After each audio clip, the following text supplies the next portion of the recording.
Well, welcome. Thank you so much for being here today and joining us on today's webinar. My name is Steve Allred, and I'm a pastor, attorney, and I'm currently the Northern California Conference Religious Liberty Liaison. And so thanks for joining this webinar. We're calling it Learning from Our History, Adventists, Religious Freedom, and Social Action Today. And today we have a group of panelists that you can see right here with us.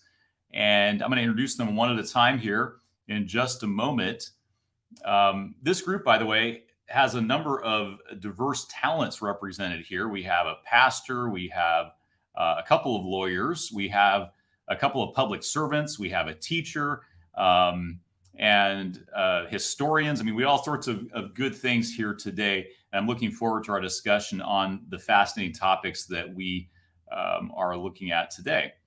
So before we get started, let's just have a word of prayer. And one thing I was notified of just a few moments ago is that someone who a lot of us probably know of and maybe even know is Pastor Dan Jackson. He was the president of the North American Division, as well as other church entities over the course of his ministry. Well, I learned that he passed away just today. Is that correct, Janice? Yeah.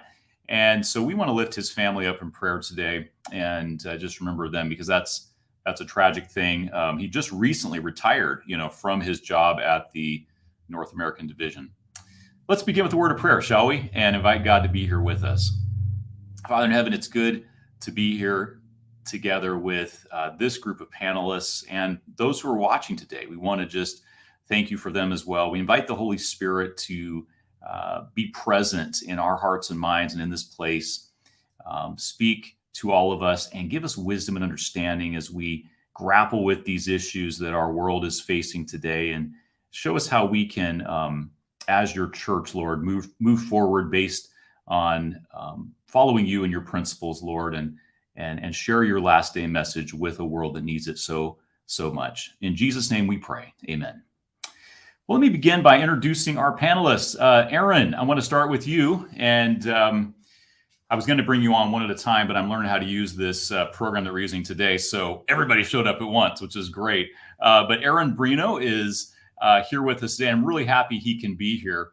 Aaron serves as the chief of staff to California State Senator Ben Hueso, and he is also the co-director of the University of the Pacific McGeorge School of Law's Legislative and Public Policy Clinic. Aaron is a University of the Pacific McGeorge School of Law alum with a Juris Doctor from there, and we both actually attended there. I think you were a little bit after me. And just this May, he received a Master's of Public Administration from the Harvard Kennedy School. Wow, that is an accomplishment, and we're really happy to have you here with us today, Aaron. Thanks for being here. I'm going to go in alphabetical order of first name. Next is Alan Reinach. Alan is a friend, and he has served as the executive director and general counsel for the Church State Council since 1994. He is recognized nationally for his expertise in religious employment discrimination matters, having litigated such cases almost exclusively for the past 30 years. And he is called on to consult or co-counsel on such cases around the nation. He's litigated cases in the 2nd, 3rd, 9th, 10th, and 11th Circuit Courts of Appeal.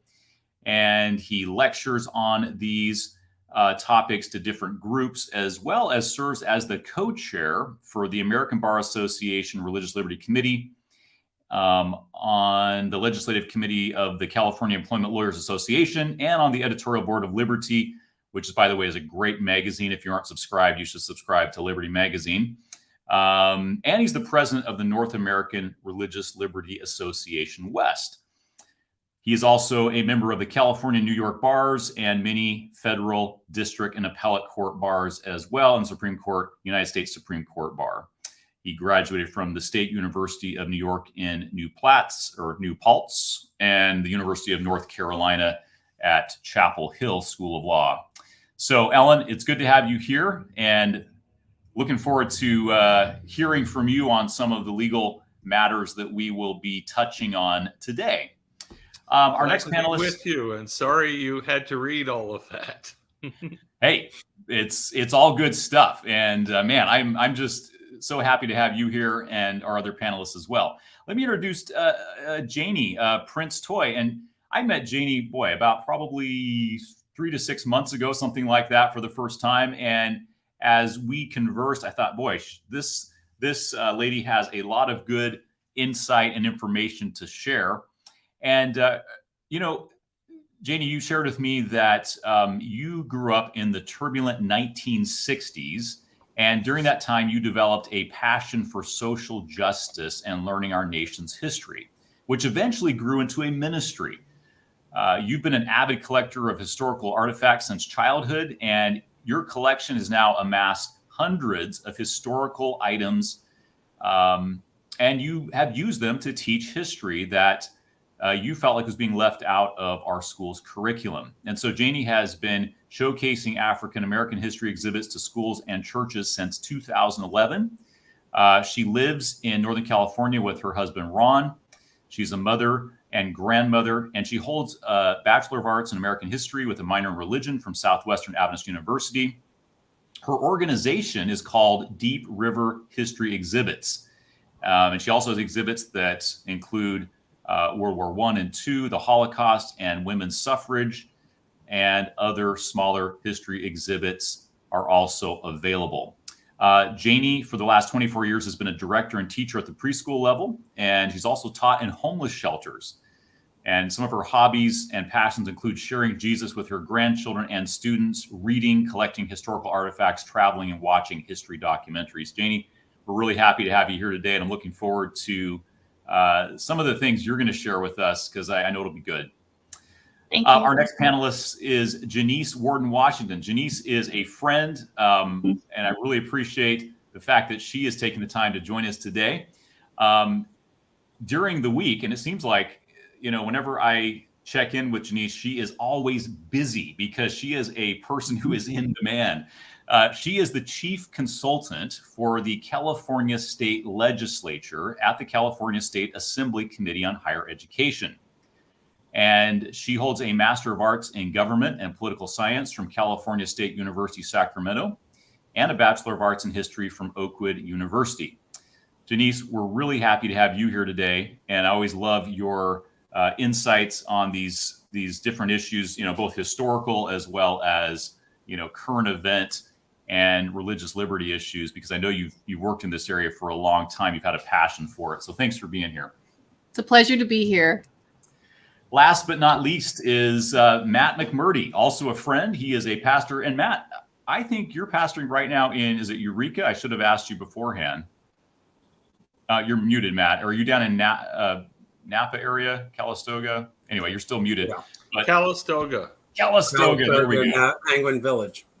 Okay, well, there we go. So anyway, he's here in Northern California, as are pretty much all of our panelists, except for Ellen. We'll make him an honorary Northern Californian here. I'll be there next Sabbath preaching at the Camino Church. And Matt is a pastor. He's been a pastor for over 19 years and was previously the director of legislative affairs for the Pacific Union Conference of Seventh-day Adventists. He holds a master's in church-state relations from Baylor University, as well as a Master of Divinity from Andrews University. And Matt, again, we are thankful that you are here as well, because I know that you have a lot of expertise in the very topics that we'll be discussing today.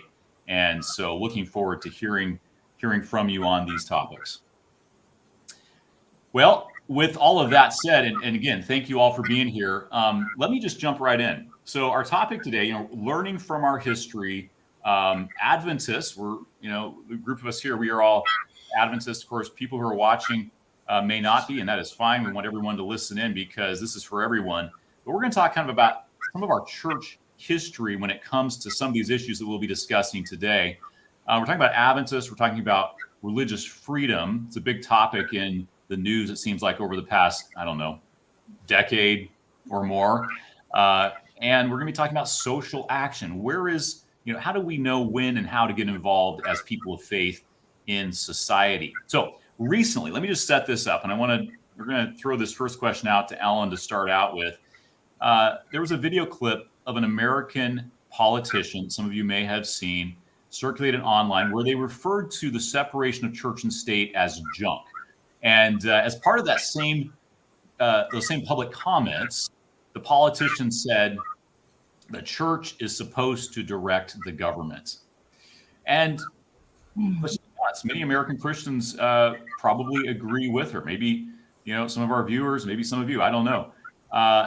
Recently, a United States Supreme Court Justice Neil Gorsuch, during oral arguments, also referred to the so-called separation of church and state that many people see in the Establishment Clause. And so there are a lot of folks out there who kind of doubt that this is a good idea, I guess you could say, this idea of separation of church and state. Differences of opinion have always existed in our country's history, right, on what the founders intended and what the Constitution means, et cetera, et cetera. But we as Seventh-day Adventists, I think it's safe to say, at least in large part, have historically supported this concept of a wall of separation between church and state. In fact, Ellen White, one of the founders of this movement, wrote these words. I'm going to read it here. She said, "The union of the church with the state, be the degree never so slight, while it may appear to bring the world nearer to the church, does in reality bring the church nearer to the world." Now, we could talk about the nuance. There's some nuance there perhaps, but Ellen, let me start with you. What are some of the reasons why Adventists, as well as, by the way, many other Christians like Baptists historically as well, and others, have historically believed in this concept of separation of church and state? Before you answer, by the way, if anyone else who isn't answering yet could just mute your mics because I'm hearing some feedback. But Ellen, why have we historically believed in this idea of separation of church and state? Have we had good reasons for that? We have some fantastic reasons. But I think I need to start by pointing out, first of all, the representative referred to Jefferson's letter as the stinking letter. This is someone who holds herself out as a Christian, showing public disrespect for our third president of the United States and the esteemed author of the Declaration of Independence. This is not the way Christians ought to be behaving in public life. The phrase does not originate with Thomas Jefferson. It originates with Roger Williams, who was, unlike Jefferson, very devout Christian. And his primary concern was the purity of the church. And he understood that when you tear down the wall or hedge of protection separating the garden of the church from the wilderness of the state, well, the church it's very destructive for the health of the church. The concept that was really developed primarily by Baptists in the colonial period, that Adventists really kind of glommed onto, was a basic premise of voluntarism. That in the gospel, there is no element of coercion.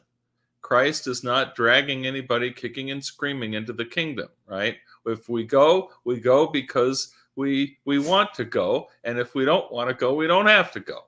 It's voluntary. And Christ died to make a way for everyone who, chooses to be saved. Religion is voluntary, and it is entirely supported by the power of God, not by the power of the state. So this was the very basic premise for the separation of church and state, that religion is not the proper business of government, and that when the two get together, persecution and corruption are the inevitable result. So I'll leave it at that for starters. Anyone else want to chime in on that? Thank you, Ellen. I think that Ellen gave a good synopsis of the origin of that on history in terms of legal history and everything, and American history. But on the Adventist side, A.T. Jones was the one who kind of helped educate Adventists about that history that Alan's talking about, and in greater detail. And our understanding of the Sabbath and Bible prophecy has been the impetus to our seeking not only to defend our rights, but the rights of other religious people or non-religious people in the name of separation of church and state. So that, because in doing that, we delay what we believe is prophetic in terms of what happens in terms of Sunday legislation. So that's kind of this idea that, and that if I think Adventists have been obviously a minority faith, so we've experienced what it's like to, let's say, not have, the work week centered around our day of rest, maybe. And so having experienced that, we say, hey, it's good to have religious freedom. It's kind of awakened us up to this, right? But I think you're also saying that there's this principle there that applies to everybody. It's not just if you agree with me that you get religious freedom. You get it just because it's a good thing that everyone should have, right? Let me ask you kind of a follow-up question. I want to hear from anybody who'd like to. Can I just briefly comment on what Matt said? Because I think that there is a very strong element within Adventism of the notion that, well, we promote and support religious freedom because we want more time to evangelize and kind of delay the inevitable union of church and state that we expect to fulfill Bible prophecy. Having said that, we have a certain contingent of the church that is far less convinced about our beliefs about last day events. And I have always tried to bring the foundation of our doctrine and our commitment back to the gospel and the character of Christ. And it's not to negate, that what Matt was saying about the concern about having time to spread the gospel and concern about the ultimate union of church and state. But I think the emphasis on the gospel needs to be maintained as the foundation for our commitment. and that would tie in with Roger Williams.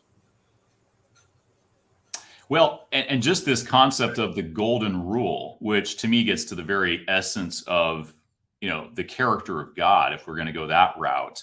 If you think about the golden rule, do unto others as you would have them do unto you. Matthew 7, verse 12, Jesus said that sums up the entire law and the prophets, kind of the ethical teaching of Christianity, of God's, the Bible's teaching. And if we just thought about that in relationship to religious liberty, I think it would take care of all of the persecution, right, that we see in our world today if people live by that rule.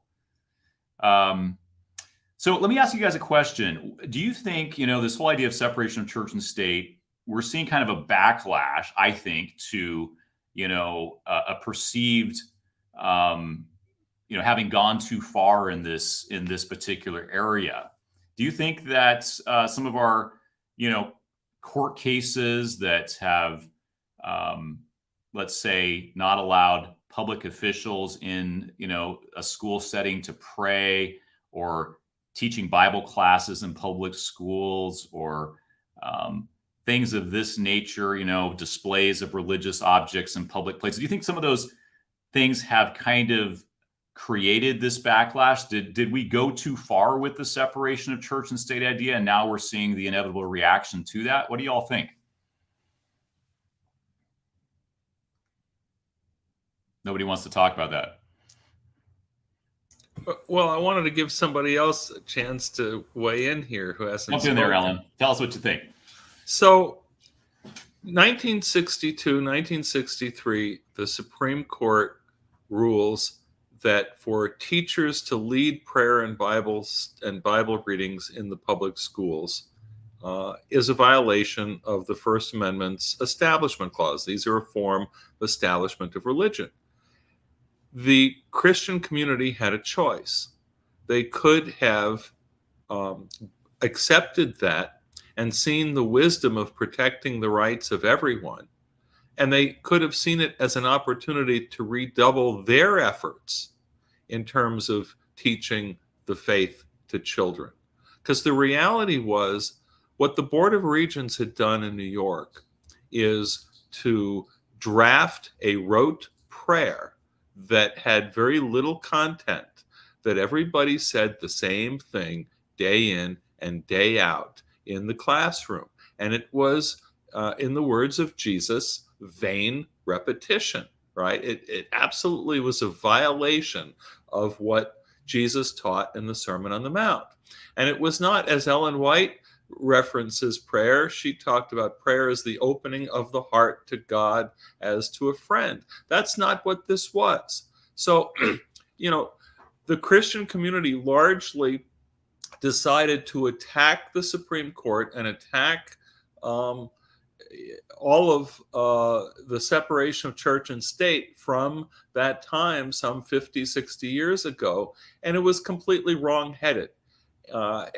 We don't rely on the state for spiritual uplift and instruction of our kids. And so I guess my answer to your question is no. Yes, it's a reaction to what the court has done, but the court did not go too far. The Christian community has lost its way in terms of its reliance on the Holy Spirit and its basic grasp of the gospel. It has lost its way in pursuing political power, and that's why it has attacked the notion that government remain neutral towards religion. Well, let me just follow that up with a quotation here from the book Thoughts on the Mount of Blessing that you reminded me of, Ellen. And I think it kind of ties in there. I'm going to read it here. It says, finding herself destitute of the power of love, the church has reached out for the strong arm of the state to enforce her dogmas and execute her decrees. Here is the secret of all religious laws that have ever been enacted, and the secret of all persecution from the days of Abel to our own time.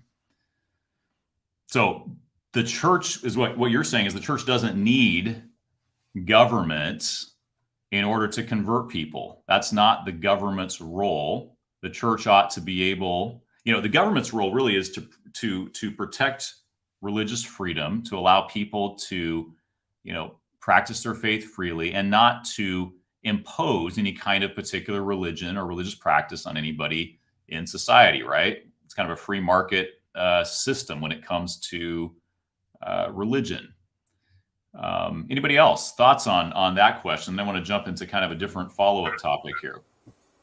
Well, the another factor to take into consideration is that part of the reaction is that the court, in making its decisions in the separation of church state, especially based on the Establishment Clause, was being, and secularists were looking at those decisions as putting religion into only a private context, a personal context, ignoring any public expression of it.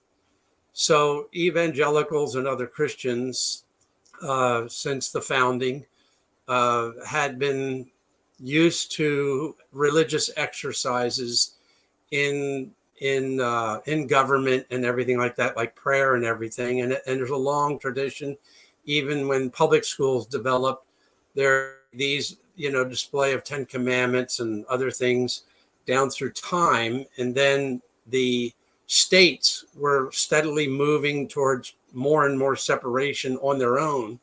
And then when 1962, the case that Alan was referring to, the Supreme Court kind of made it get to the very end by the incorporation doctrine, making it applicable to the state, and that this was an establishment of religion. And consequently, the evangelicals have felt like they have lost a privileged position, in that historically this is where we're supposed to be, and anything that starts limiting that, even in the public sector, in terms of government, then you're ruining our free exercise. And that's why I'd like to add, like, this one last comment that we need to distinguish here, and that is when people on the religious right are referring to religious freedom, they are not referring to the separation of church and state.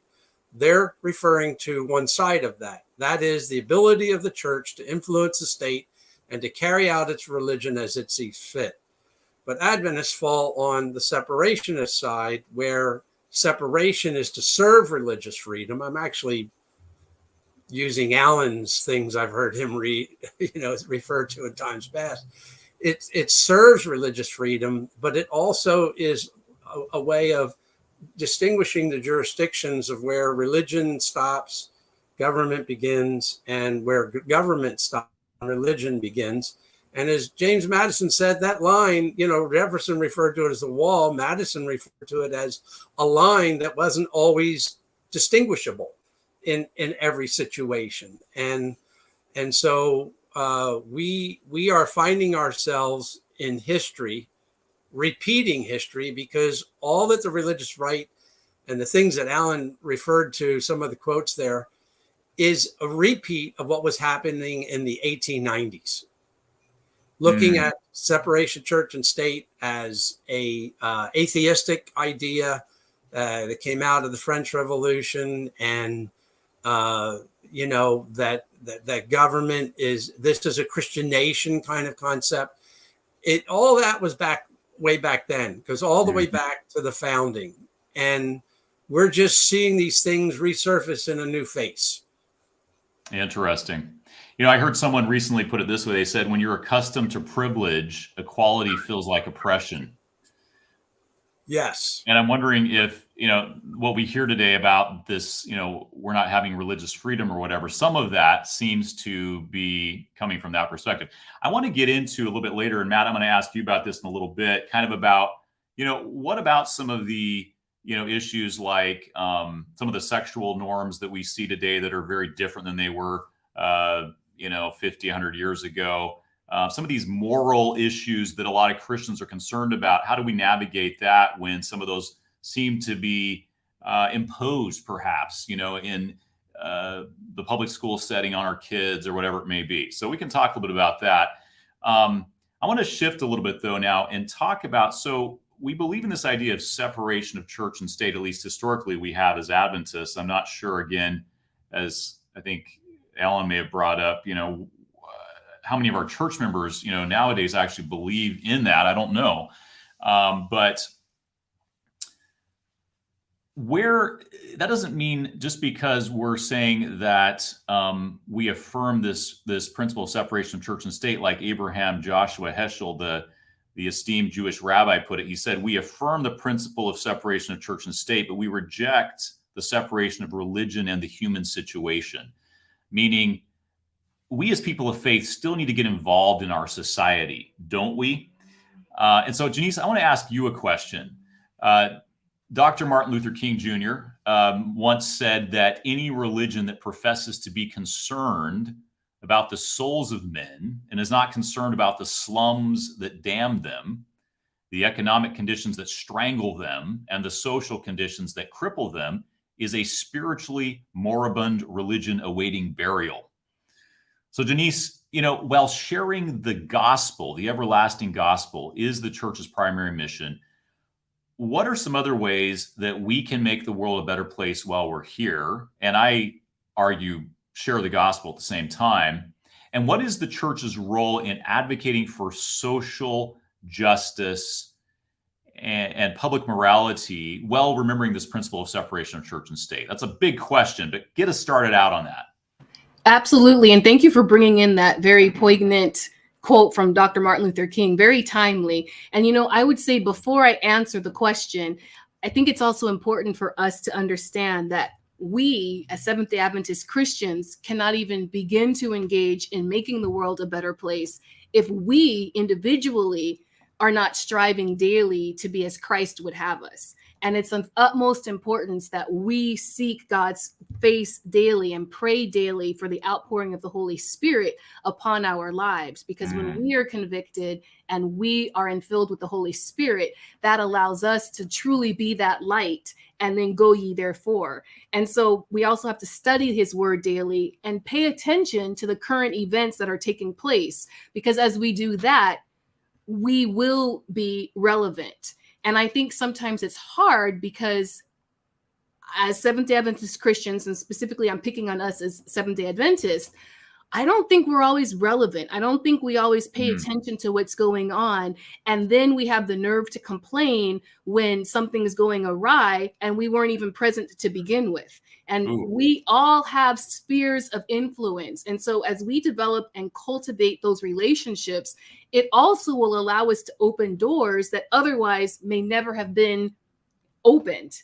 And it's interesting. It's really sad. I've actually had people of the church I love, the Seventh-day Adventist Church, questioning me, saying, well, why do we have Seventh-day Adventist people that are being paid by the conference and the union and the NAD, the North American Division, and the GC? Why are they paying people to be an advocacy and lobby arm? Why are they doing this? Why are we even having a voice in the halls of government, whether it's at the White House, the city capital, the state capitals, or city council meetings? And that is really disheartening. And it lets me know that there's still a work for us to do because people don't understand. So to the heart of the question, the Seventh-day Adventist Church absolutely unequivocally has a role to play and should be actively playing it when it comes to societal morality and justice today. If we don't speak up and advocate for what we believe and what is fair, not just as for us as Seventh-day Adventist Christians and our rights, but for those of other faith-based beliefs like the Muslims, the Sikhs, the Hindu, whatever have you, or even for those that are poor or are consistently oppressed, racially profiled, beaten, incarcerated, we truly have missed the mark. So engaging in policymaking and advocating for what is right should not be so taboo in our church. We need to look at the biggest example that we have, which is Jesus Christ. And what did he do? Aside from basing everything from a perspective of love and grace, Jesus took time to know the people. So it goes back to what I said momentarily, just a few moments ago. We have to also build those relationships. And as we cultivate those relationships, just like Jesus did, he met their needs. He did not sit on the sidelines and simply say, oh, let me pray about that or pray for them. And I'm not trying to say at all that there's nothing that I truly believe that there's power in prayer. So I don't want anyone walking away saying, oh, she said, don't just pray. Prayer is the key. And we know Ellen White talks about it's the key that unlocks heaven's storehouse. And sometimes prayer is all that can be done. But I think too often as Seventh-day Adventist Christians, we use prayer as an excuse and we do nothing else. And then we don't actively engage and do something about the injustices all around us. So we can no longer turn a blind eye because more than ever before, we must engage and serve and be part of an outreach system. And this comes in many forms. And as I mentioned, advocacy is certainly a key component. And you don't have to be the paid employee of the conference. Many of us on this panel are lay people. And we develop relationships. You go to your city hall meeting, you find out what's going on so that your voice can be heard as we're actively being a part of all of the different things that are taking place. And it's interesting because we're still in COVID-19, and it seems like every time we think we're getting out of it, there's this other subvariant that rears its ugly head. And so as I was doing some research, I came across this quote. So during the influenza pandemic of 1918, Dr. W.A. Rublev, I believe I'm pronouncing his name right, but Rublev, and at the time in 1918, he was the secretary of the General Conference Health Department, and he wrote an article entitled After Influenza, What? And it was published on the 31st of October, 1918 in the Adventist Review and Advent Herald. And in the article, he called for every Adventist to take advantage of this opportunity, talking about this huge epidemic with the influenza, and to use that opportunity for service and outreach. Now, if we blink, he could have written that right now in 2022, the 7th month of 2022, because it's very timely. And he stated, and I quote, every Seventh-day Adventist has had 10 times as many opportunities for service as he would fill if he had been ready for them. What a chance for what a chance for missionary endeavor and for practicing that pure religion and undefiled of which James speaks. And so if we look at what Dr. Rublev was mentioning in 1918, we go straight to the book of James, James 1:27, and we're given insight as to what pleases God. Pure and undefiled or faultless religion in the sight of God and the Father is this: to visit orphans and widows in their distress, and to keep oneself unstained by the world. And if we look at Galatians 6:10, it admonishes us to do good to everyone. Titus 3:8 and Titus 3:14 instructs us to devote ourselves to good works because it's excellent and profitable for people. We are to help cases of urgent need and not be unfruitful. And then even looking at Isaiah 1:17, it tells us, learn to do good, seek justice, correct oppression, bring justice to the fatherless, plead the widow's case and cause. And so I will say advocating on policies and speaking out on issues as Seventh-day Adventist Christians, whether we are employees of the church or lay people, is absolutely not infringing on the separation of church and state. If we don't raise our voices and are not in the room on issues we claim to care about as they are being discussed, and we sit by in silence as more and more people are marginalized, we become less and less relevant and less a movement. Steve, I appreciated earlier how you mentioned the Seventh-day Adventist Church is a movement. And as a movement, I think of action being mobilized in the trenches. And yet it sometimes seems as if we've forgotten the fact of where we started as a movement.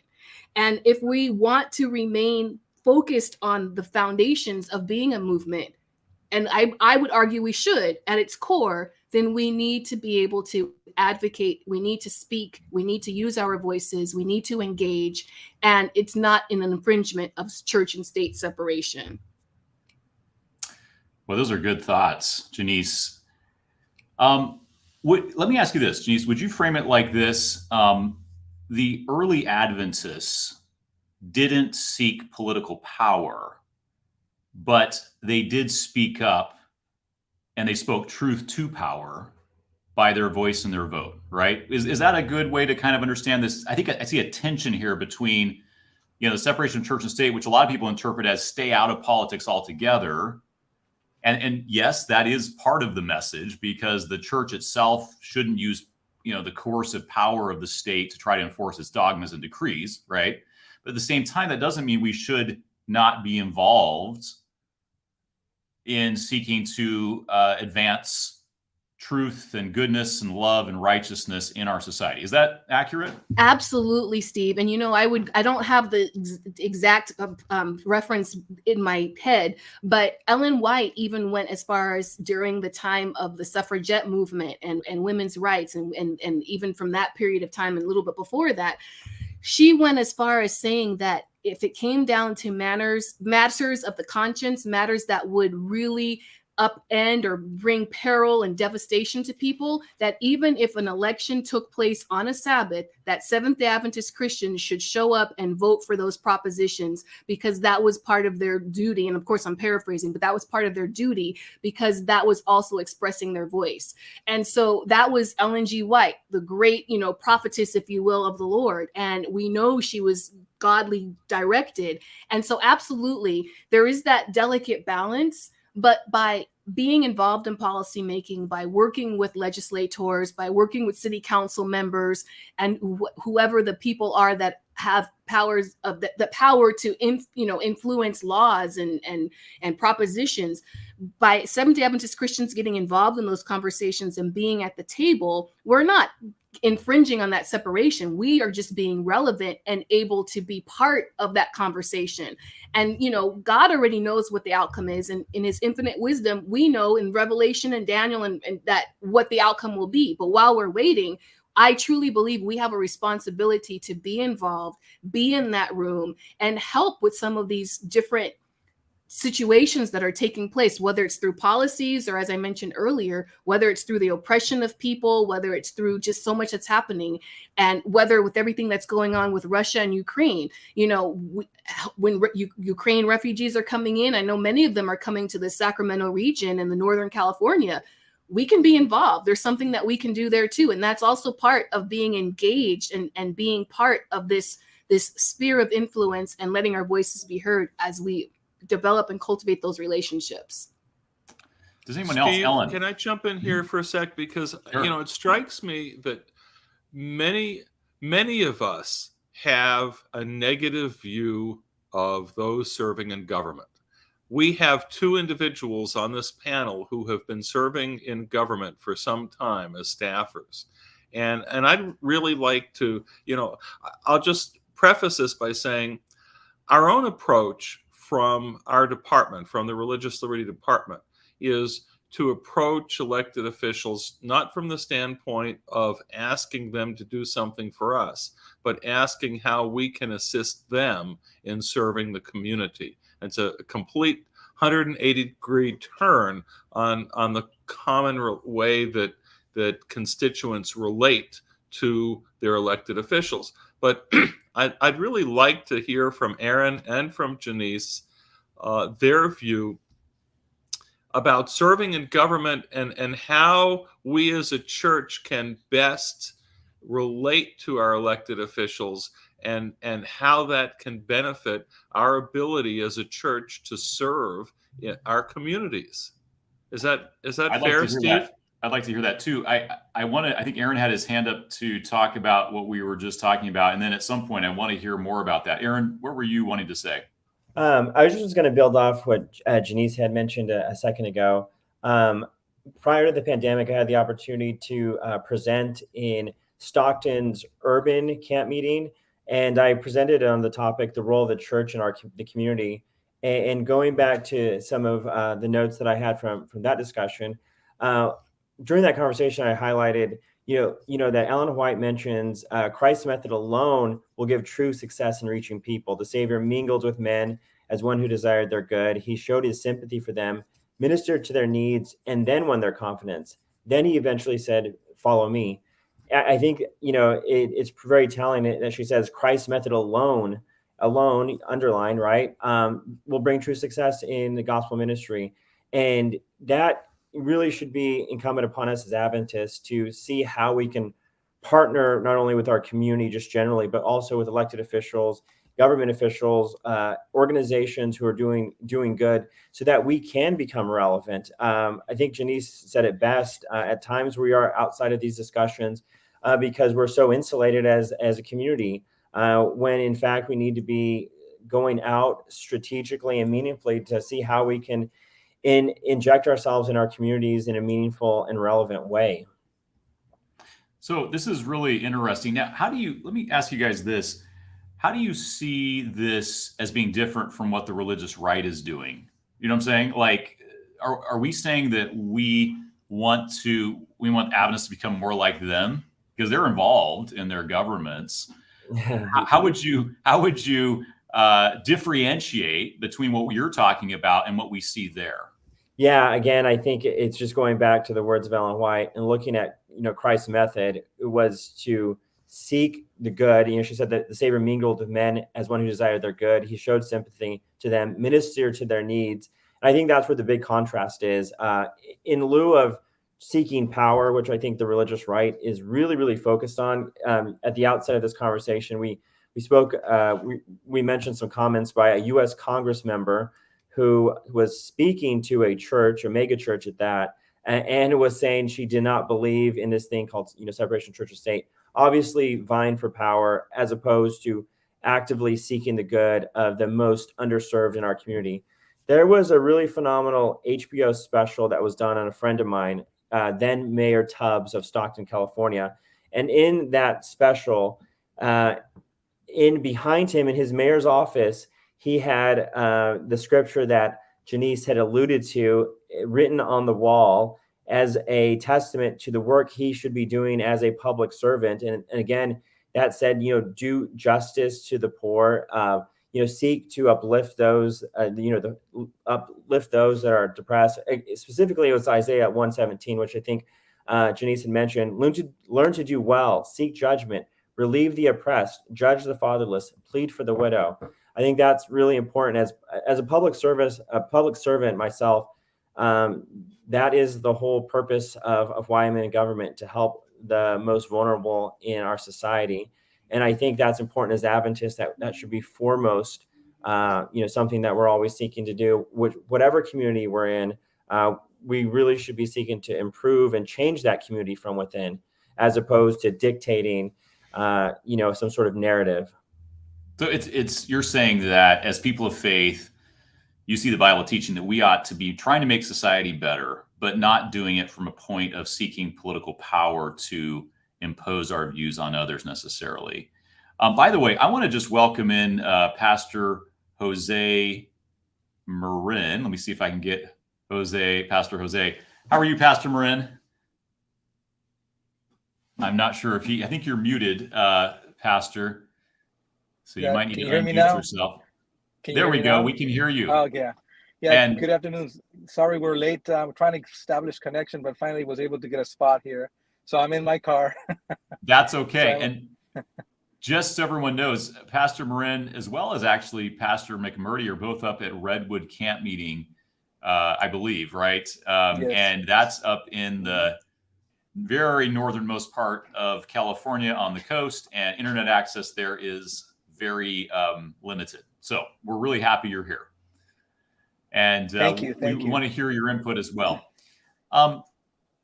So, I want to just push back a little bit, because I agree with all what you're saying, but I want you to help me figure out the nuance here. Okay. So early Adventists did get involved in politics, though, to impose, you could say, some of their moral values on society. I mean, they did it with the abolition of slavery, right? They were involved in abolitionism.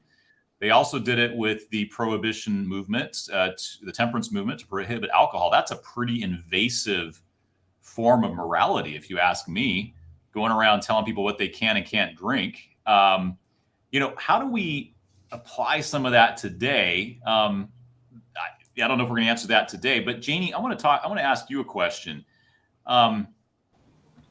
Adventists, as I just mentioned, going back to our earliest roots, a lot of our founders were abolitionists. They were involved in the Underground Railroad, voting against or for politicians who were against slavery, like Abraham Lincoln. I mean, there were a lot of, you can read things in Ellen White's writings about this. They were concerned with making society a better place for everyone in it.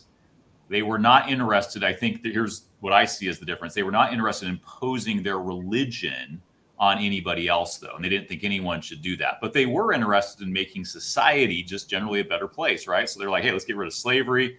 Let's get rid of alcohol. It's not a good thing, they didn't think, right?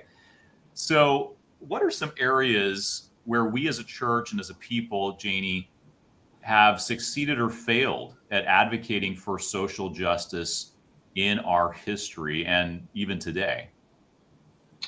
Well, as we all know, our Adventist pioneers came out of the Millerite movement, and the Millerite movement started in 1831. And I thought it was very interesting that also in 1831 that William Lloyd Garrison started his newspaper, The Liberator. And he took a very strong stance against slavery. And in his very first newspaper he made, it was clear that his newspaper was designed to move people towards a strong abolitionist stance. And he wrote, "I do not wish to think or speak or write with moderation. I am in earnest. I will not equivocate. I will not excuse. I will not retreat a single inch, and I will be heard." And a year later, he used the paper to start the New England Anti-Slavery Society, which was the first organization dedicated to immediate emancipation for those that were enslaved. And when I did some research on our founders who came out of the Millerite movement, and also they had this same stance. They could not be moved. This was a time of fierce debate in our country. To be an abolitionist was you were seen as a radical, not the slave owner. You were, and it was a radical time, and you were risking your life to do this. And the people that came out of this movement, the Millerite movement, were twofold. They were ready for they were getting ready for Jesus to come in 1843, but at the same time, they never wasted a moment in fighting for social justice.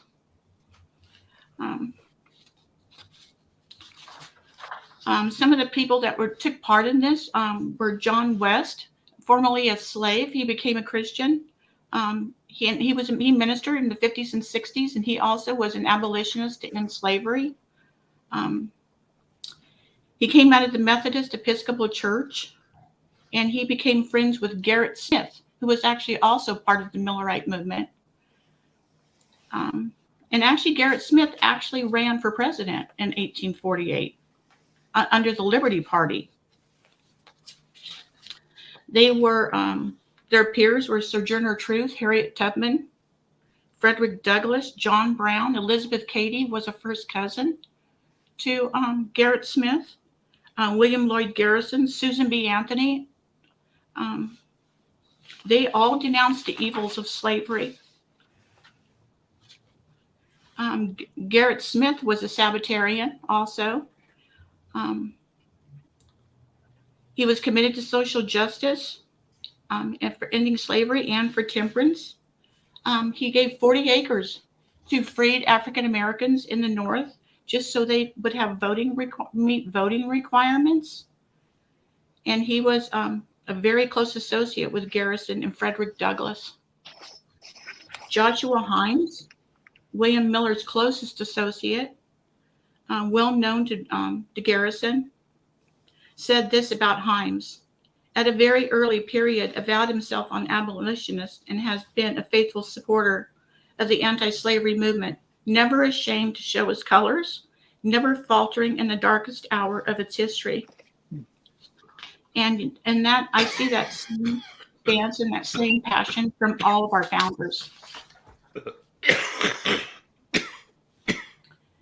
Joseph Bates, along with 40 other abolitionists in Fairhaven, Massachusetts, actually organized the Fairhaven Anti-Slavery Society.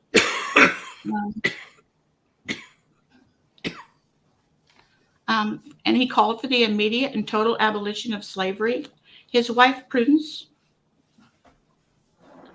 was also active in the movement, and she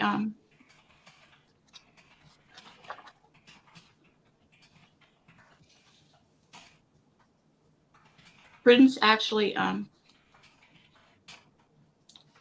she actually was a co-founder of the Fairhaven Ladies Anti-Slavery Society, and she served as their vice president and member of the executive committee for a number of years.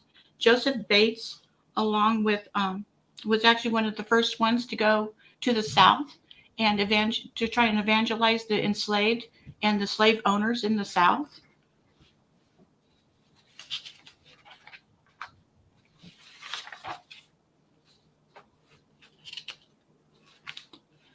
Uriah Smith, he would also pointed,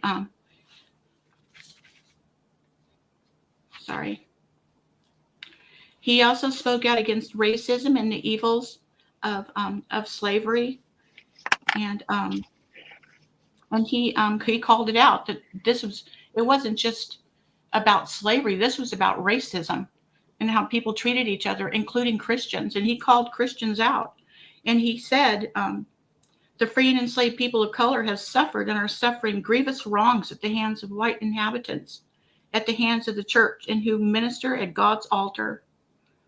Although the revolutionary patriots and statesmen asserted that all men were equal before the law and founded the government upon that noble principle, although some of them protested against the dogma that man can hold property in man, although the Declaration of Independence asserts, we hold these truths to be self-evident, that all men are created equal, that they are endowed by their Creator with certain unalienable rights, that among these are life, liberty, and the pursuit of happiness. And although the Constitution declares that it was, among other things, ordained to establish justice, ensure domestic tranquility, promote the general welfare, and secure the blessings of liberty to ourselves, the people of the United States, white and colored, and our posterity, yet from the foundation of the government to the present time, the free people of color have been maltreated and scorned in the North as well as in the South, and their enslaved brethren inhumanely peeled and goaded at the South, aided in the inhumanity by the North. Wow. And who was that quote from, Janie? That was from Uriah Smith, Okay. and it was from an article, The National Sin in the American Missionary, August 20, 1861. Wow.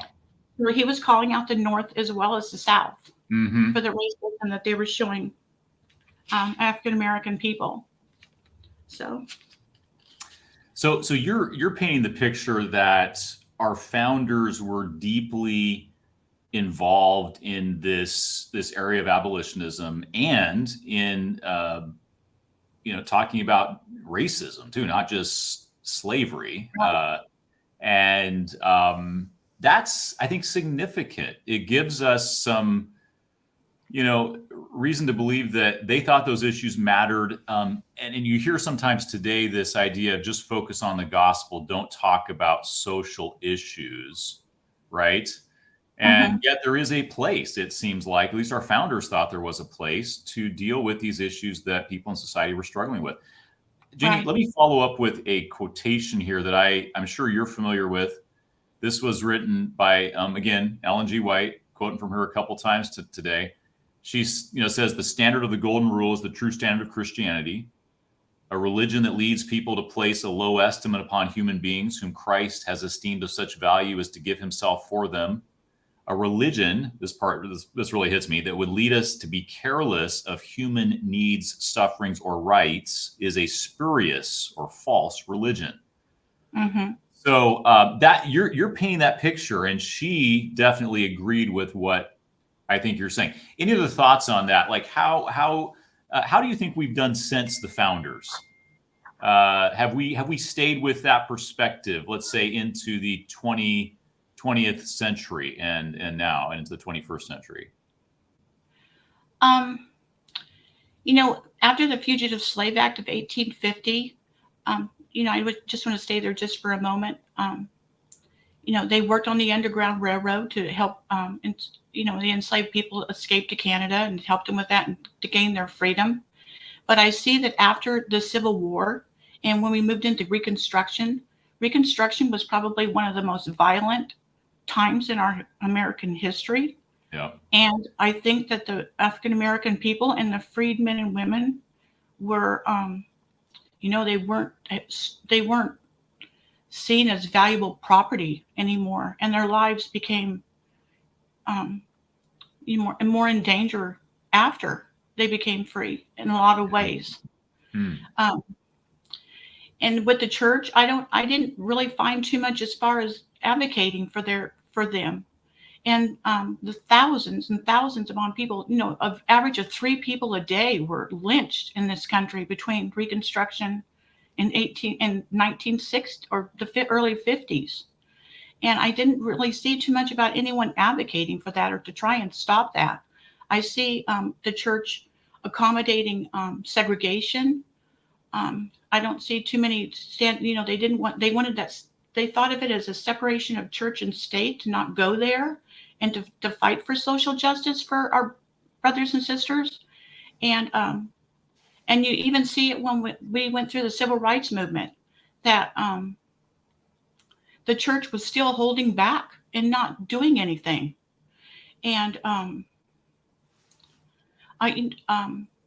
but there are a number of African American ministers that were part of our denomination who were actually part of the movement, and they were peers with some of those people that I know everyone's heard of, Martin Luther King and Ralph Abernathy and Stokely Carmichael and Ella Baker, and they were peers with those people that are out there fighting for justice in this country, and they were friends with Thurgood Marshall, and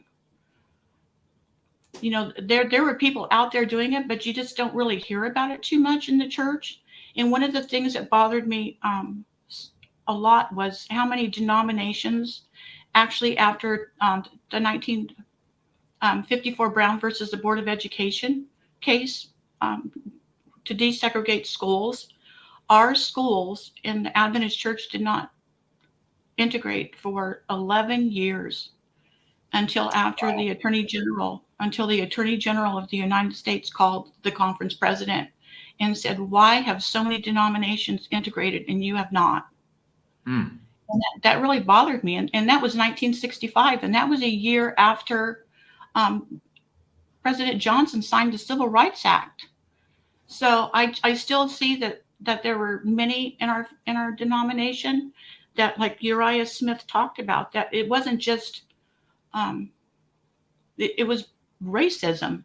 I don't see any other way to describe it or to say what it was. Wow. So let me ask the whole panel here, whoever would like to jump in, and maybe I'll direct this maybe more towards Matt, because I think, Matt, I want to ask you a question next here. But so what issues should we be concerned about today? Because it sounds to me like this is a bit of a nuanced understanding of separation of church and state. People can use separation of church and state. It's a good thing. I think we all agree. But we can also use that as a cop-out to say, I'm not going to get involved in society's issues. And so we've seen a lot of folks on the religious right today who are very involved in politics and seeking political power to enforce their views of not only morality, but even perhaps religion on society. I think, to me, there's a bright line between enforcing religion on society. That, to me, is a line we shouldn't cross. We're never called to do that. But what about moral issues? What are some moral issues that we should be concerned about as people of faith today? Matt, let me start with you. With this history in mind and with this context of respecting the separation of church and state, what are some moral, justice issues that still should concern us today? And you're muted, I think, Matt. Sorry about that. Let me start with the Bible verse of Micah 6:8. He has shown you, O man, what is good. And what does the Lord require of you? To do justly, to love mercy, and to walk humbly with our God. Now, a lot of the prophetic statements were in the context of kingship, or prior to that, theocracy. And so we don't live under kings or theocracy anymore. And yet we know that government is ordained by God. So that is the government under which we have to take the principles of Scripture and seek to help society be beneficial to as many as possible from our religious and moral perspective. Now that means we're going to be competing with other people. So some of in terms of those visions for what is good for society. So in terms of people who are, let's say, from the religious right, they're looking to implement kind of a vision of society, but Adventists do not have a particular vision of what government is supposed to be doing or how government should be. So we take more issues. One of those would be, of course, abortion. But even in the Adventist Church, abortion can be advocated for or against based on what our understanding of scriptures are. So our church hasn't quite articulated a clear mission purpose on that. Another one would be, gambling. Gambling is something that has very poor social effects on people. Racial justice issue.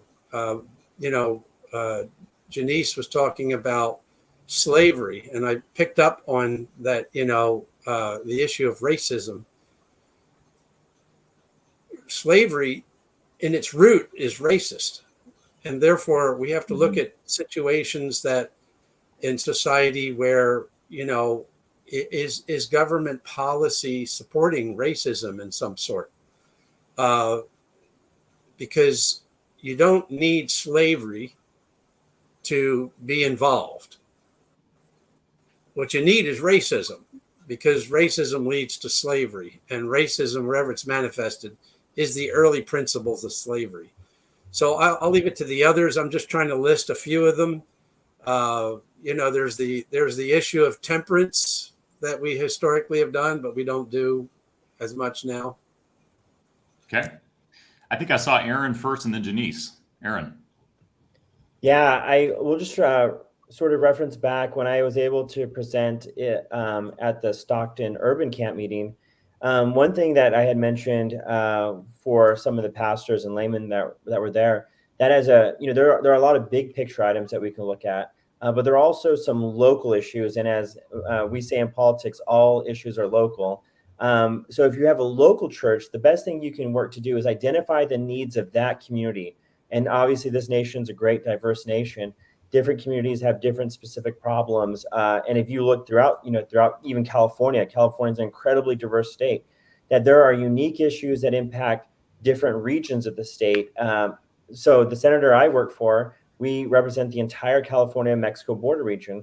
So immigration's a really big issue for our region. But there's other regions like Northern California, they have a totally different issues. So what I would recommend to those who are interested in getting involved are to look around at a local level. What issues are really impacting the community, the neighborhood surrounding our church, whether that church is in downtown Sacramento or that church is in Eureka.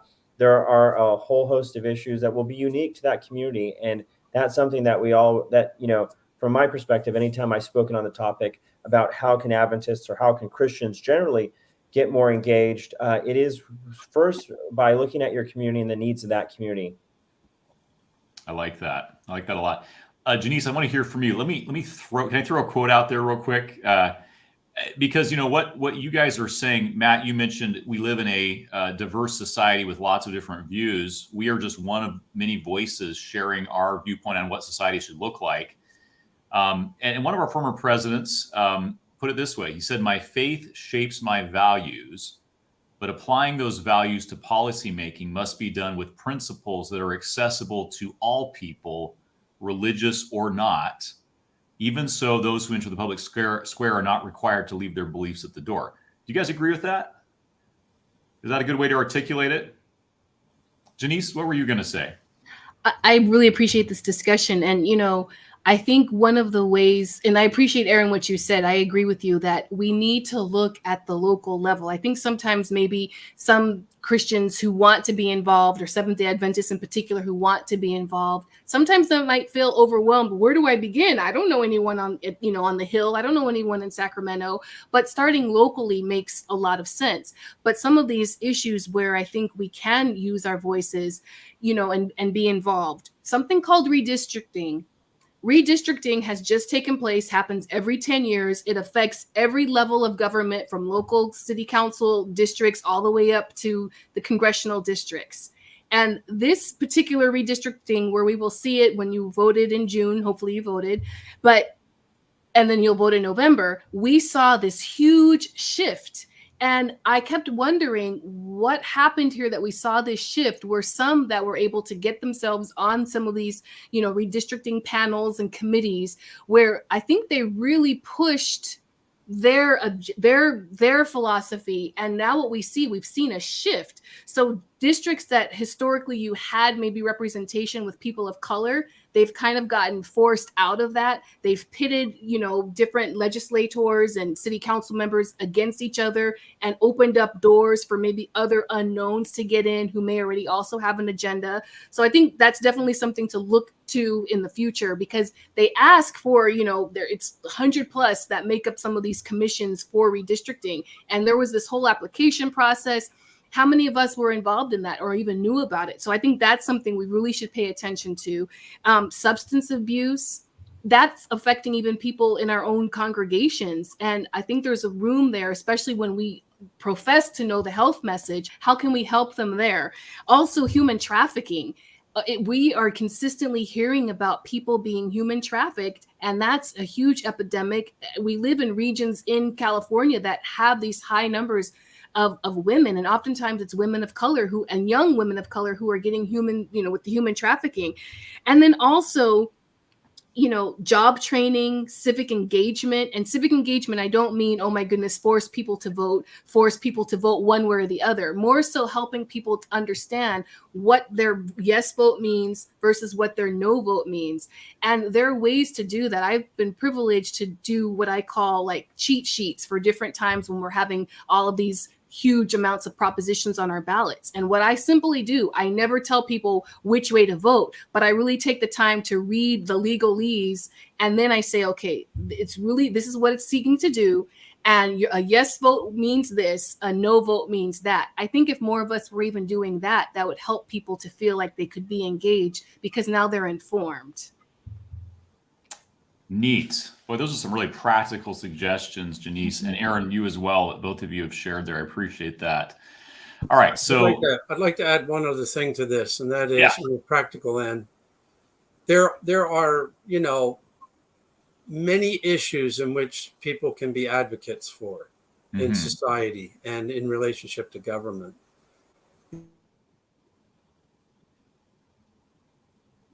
Did we lose Matt there? Matt is frozen on the screen. Well, let me pick up his thought because I had the same thought. You read his mind. Well, that's the question. Go ahead, though. No, definitely not. Okay. So, Matt. So what happened? We lost you there. Yeah, I saw that. So the idea is that I want to convey is pick one. Just pick one you're passionate about, because the people that were quoted, the names in history, they started with one issue. And that issue took them into other issues. So start somewhere and be an advocate. Make it your purpose, your God-given purpose and your focus of prayer, because you can't handle all these many issues. So pick the one that's, as our brother here, I don't see your names here. So I'm thinking about Aaron, I think, probably here. Briano, I think his name is Aaron. And that is, pick the issue that you can do where you are and start from there. And then you can bridge up to the state and then the federal level, because all of these are tied together. Good thoughts. All right. So let me throw this out there, and we're gonna kind of shift now. And as we close and wrap things up here in the next 15 minutes or so, I want to go back to, we talked about why we as Seventh-day Adventists have valued this concept of separation of church and state. We've talked about, we kind of juxtapose that with social action and being involved in society.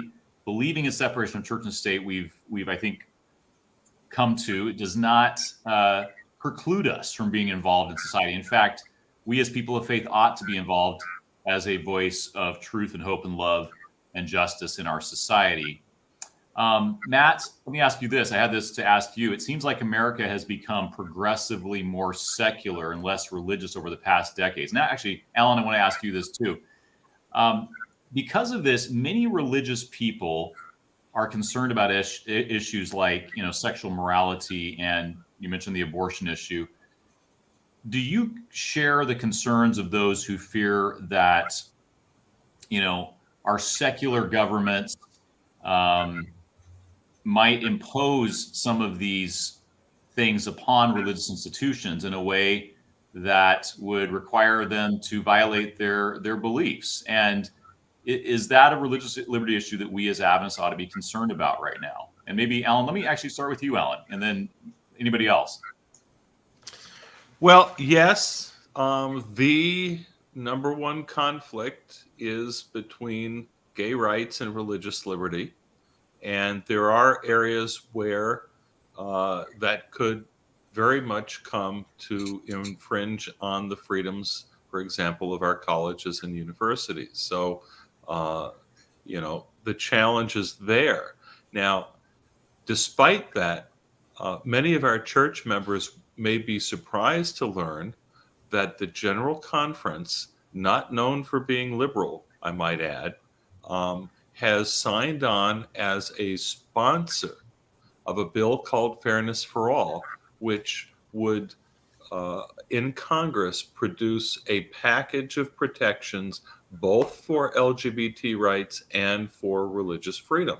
So it would protect the right of our institutions for, the issue that you raise, to practice according to our faith and values, and we make decisions about human sexuality and marriage and how we practice that in our colleges and universities and our churches.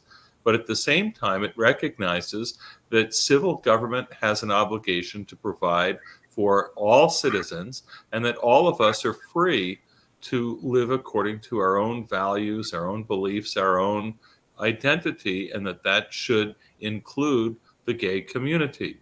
So this may come as a surprise to many church members, but this really is consistent with the values. It's not that by doing this that Adventism is somehow being soft on issues of sexual morality or changing our beliefs about marriage and about how people behave sexually. And I have said to those who ask, I don't expect our beliefs to change. They're theologically rooted, and there's a sound basis for them. So I don't really think that's the risk. But can we be proactive in addressing these conflicts, minimizing these conflicts? Otherwise, we're in the zero-sum battle where, the far left wants to destroy us, the far right wants to take over and destroy the far left, and we seem to be caught somewhere in the middle. Yeah, I think I've heard you say that before, Alan, that we Adventists, at least historically, from our prophetic understanding, are in the uncomfortable middle. And I think I think that seems to be true to me, because there's some things we can agree with on the right. We can say, yeah, we agree that religious institutions shouldn't be forced to hire people whose lifestyles they disagree with. Some things we agree with, the folks on the left, right, about keeping church and state separate and not imposing our religious views on society. Matt, let me ask you this. For over a century, we Adventists have been warning that the Bible predicts, and you alluded to this early on in our discussion today, the Bible predicts that America will take the lead in enforcing false religion at the end of time. At least that's been our kind of historical belief. Alan brought up that maybe some Adventists don't agree with that now. But so here's the thing. Do you think that the current movement that we see, I see it at least, to kind of bring God back into our government, to almost do away with the Establishment Clause? Maybe we'll talk about that here in a minute, just briefly. Do you think that that's going to lead to an overcorrection, that could potentially bring about, persecution and prophecy being fulfilled? What do you think, Matt? Is Matt frozen? I think we lost Matt. All right. Anybody else want to jump in? Give me your thoughts on that. All right. Now I'm back. You're back. There you go. Go ahead. So, did you hear the question? Yeah, I'm going to put myself out on a limb here. Okay. And that is, whatever you think, whatever side will implement Bible prophecy. Mm-hmm. To me, looking at it historically in terms of what happened in the 1890s and our Adventist history and advocating separation of church and state, I believe that the Republican Party has been dominated by the religious right and other elements, and that they would be foremost in exercising religious control of government, and therefore would be foremost in forming the image to the beast. Now, there are Adventists that say, the left can advocate Sunday laws, to save the environment and things like that. That may be the case, but they would probably advocate for a secular Sunday law, not a religious one. And therefore, our prophetic message conveys the image of uniting church and state. That's a little harder to do on the left side. It's easier to do on the right side, as far as politically speaking.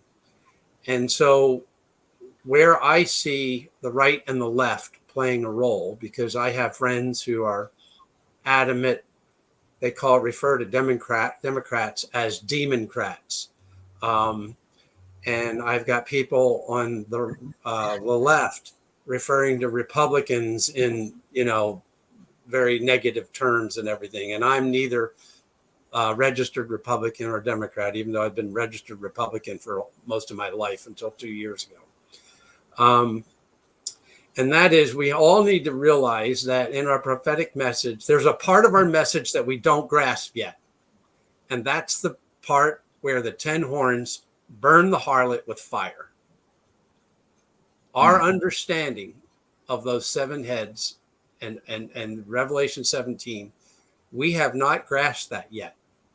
And I will help us to understand this a little bit. As the history of the beast in Bible prophecy, so the history of the image. So what did the papal policies of uniting church and state under the divine right of kings lead to? The French Revolution. So when you have religious control under the image to the beast, it will lead to another revolution. And that revolution is the burning her with fire. So in order for that reaction of burning her with fire, it has to be a reaction to the union of church and state under the image to the beast. So the question is, what will lead in total to the forming of the image? And that's what we have to be spending our time thinking about while doing all these other things that we're talking about, because we need to have a better understanding of what Bible prophecy is telling us in the big picture. And then how do those things work out? And what we have a tendency to do is we tend to start with Sunday laws. Well, Sunday laws is not a good beginning. And here's why. Because Ellen White says that the National Sunday Law will be the last act. Not the first, the last. So everybody who uses that to, decide everything, all this other stuff that we've been talking about is just going to keep going. And then we're going to be surprised with this last act. And that's when people are going to say, oh, now it's time for us to do something. And, now's the day. And this is why we're talking about social justice and other things and legislative advocacy on behalf of bettering people's lives and not a biblical vision or whatever. And the current perspective, religious political perspective of denying our history and reinterpreting it is going to lead to the forming of the image of the beast. I know I sound like a Democrat, but I look at it historically. I look at it in all its angles, and if the shoe fits, wear it. Interesting. All right. So Matt, I'm going to see you, and I'm going to raise you here, right. because but first off, I just want to clarify from the prophecy in Revelation 13, the image of the beast represents the United States, essentially, image like mirror image, setting up a type of union of church and state that is very much reminiscent of what we saw during the period of the Holy Roman Empire and the relationship between the Vatican and the popes and the emperors, especially the emperor of the Holy Roman Empire. And by the way, we see a very similar relationship historically in Russia between the patriarch and the Tsar, and now with Putin, and he sees himself very much as the champion of Christian nationalism, the champion of Christian civilization, which a great part of this particular war in Ukraine is because Kiev is where the Orthodox Church got established. And Putin cannot contemplate Russia without Ukraine being part of it. That's part of his ethos. But when I say I'm going to raise you, it is that we may not yet have actually formed the image of the beast, but the popular religion that is dominant in America today is the religion that of the beast, the religion that will form the image of the beast. It aspires to uniting church and state. It has all of the theological elements that are necessary. It it is perfectly consistent with. And I have been unpacking that in my afternoon seminars. I did a 3-part series at camp meeting, just really going into detail on the religion of the beast and how it is that modern American Christian nationalism is a fulfillment of prophecy. Do you see the Supreme Court's recent decisions, for example, in the prayer case with the coach from Washington State, the Kennedy case, and the school funding case from Maine? Some of these cases, do you see that as, well, chipping away at the Establishment Clause or worse? And what do you think the state, under our current Supreme Court jurisprudence, is of the Establishment Clause of the First Amendment? You told us we needed to be done by about 4:30, so that means we've got 5. You've got 2 minutes to say what you want to say there, Alan.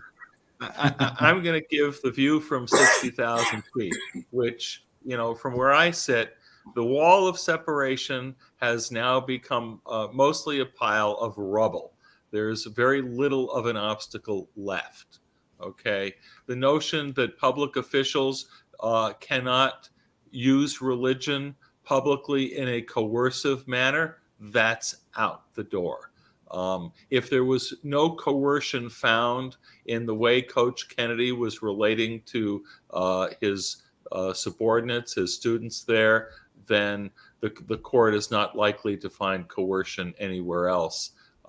If it was a snake, it would have, if it was a rattler like we have here in Arizona, they would have been dead by now. So no, Ellen White spoke about the United States repudiating every principle of our Constitution as a Protestant and Republican nation. And without, again, going into considerable detail, but this is very much, both of these decisions represent repudiation of basic, long-standing concepts of the what are religious establishments that have been prohibited not only by the federal Constitution, but in every state from the colonial period until today. And we are throwing away our history of protecting religious freedom by keeping government out of the business of religion, keeping it neutral with respect to religion and among religions. Wow, these are good things. Steve, we can spend a lot more time on.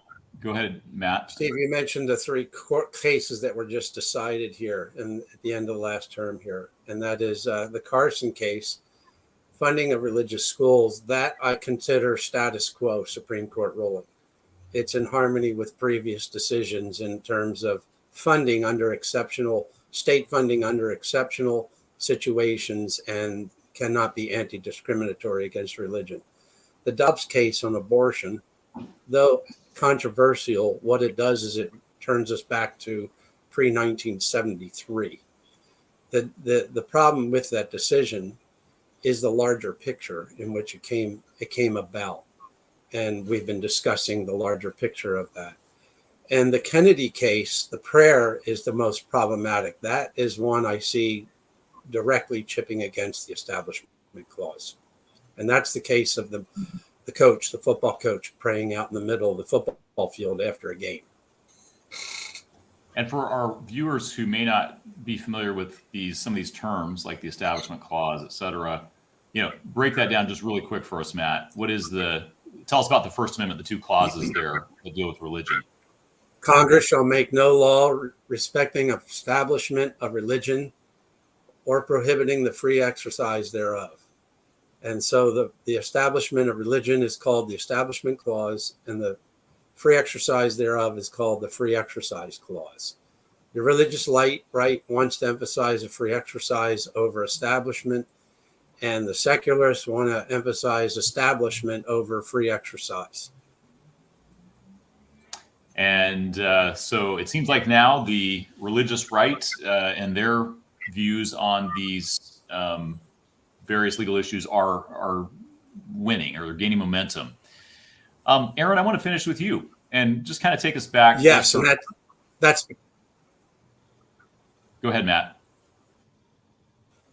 I think we lost Matt. again. Yeah, with the Supreme Court. Can you hear me? We can hear you. Yep. No. Go ahead, Matt. All right.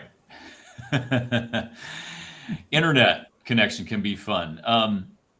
Here's a kind of bringing us back full circle. We've talked about a lot of different things today, but it's been a good conversation for me to listen in on, because I feel like we've kind of looked at this from a couple different angles, and that to me is important, because we want to really flesh this out and understand, what God wants us as His church to be doing at these times in which we live. I read a pastor on Twitter the other day who said the early church, speaking of the early Christians, didn't give any energy to winning a culture war. That's interesting. I think what he means is trying to gain political power. They spent their time creating a countercultural community, serving the marginalized and sharing the news of Jesus' resurrection. Well, and I think the early Adventists, we could say, did pretty much the same thing, right? They got involved, they voted, they did those things, but ultimately they were trying to create a more just world that they could share the everlasting gospel with people, that Jesus was coming back soon. Aaron, you work in a secular government setting as a public servant, and I wanted to ask you this. I could ask Janice this as well. I'd love to hear from both of you on this, actually. How do you think, as people of faith living in a world where we as Seventh-day Adventists are often in the uncomfortable middle, as Ellen Reinach would put it, how do we communicate better our values to people around us, to people in society? Because I really feel like we have a compelling vision for society, a compelling vision and view of the gospel to share. How do we do that better from your perspective, Aaron? Well, I think it really has to do with proximity, making ourselves proximate to the issues that are impactful and important to of our times, and aligning ourselves with, I think, issues within our community that bring about meaningful reforms. I think it's important for our churches, wherever they're located, to be agents of social change and transformation, where we totally transform the communities we're within and improve those in important and meaningful ways. Also, dialogue is very important. Engaging with local leaders, engaging with community members, coming to the table, willing to help and assist. As things just continue to get worse in this world, there's ample opportunities for change, and there's ample opportunities for us as a religious organization to show what we stand for and what we believe in, and show the love and compassion of Christ to those who are in need. I think the pandemic was an excellent example of that, as we saw our communities really scared, as we saw people suffering, as we saw loss of life, loss of income. It was a really great opportunity for the Seventh-day Adventist Church to really step up and partner to alleviate so much pain in the world. Boy, those are good thoughts to end on here. Any closing thoughts from any of you? Again, thank you for being here today. Anything to wrap this up? Janice? I'll just say, adding what Aaron has said in terms of the need for religious people in secular environments. It goes back to what I mentioned earlier. If we cultivate those relationships, sometimes the best witness that we can live is the life that we live. And so working in the Capitol and interacting on a consistent basis with any number of the 120 members of the legislature, I have been able to cultivate those meaningful relationships with them, their staff, as well as lobbyists and stakeholder groups.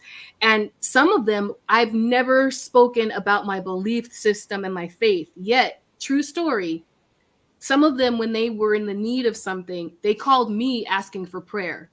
And I say that again because the lifestyle we live is the biggest way of being able to cultivate those relationships, because people are watching us. And when we have cultivated those relationships, even if the word was never uttered, they know who they can turn to. And as we develop those relationships, we have a place at the table. Even if it's at the very last seat at the table, we can be there because the relationships have been cultivated, and that helps us to be more of a voice for the voiceless and the oppressed, advocating in support of these situations that help the betterment of all people. Wow, what a good thought to end on. Hey, thank you all for being here today. And to our viewers, thank you for joining us as well. I didn't have a producer today, so I wasn't able to get to the comments or questions that you may have put on social media. But I think that we've had a lot of good input here from our panelists, and so I just want to thank each of you for being here today. And I hope you all have a good rest of your Sabbath and your weekend. Thank you.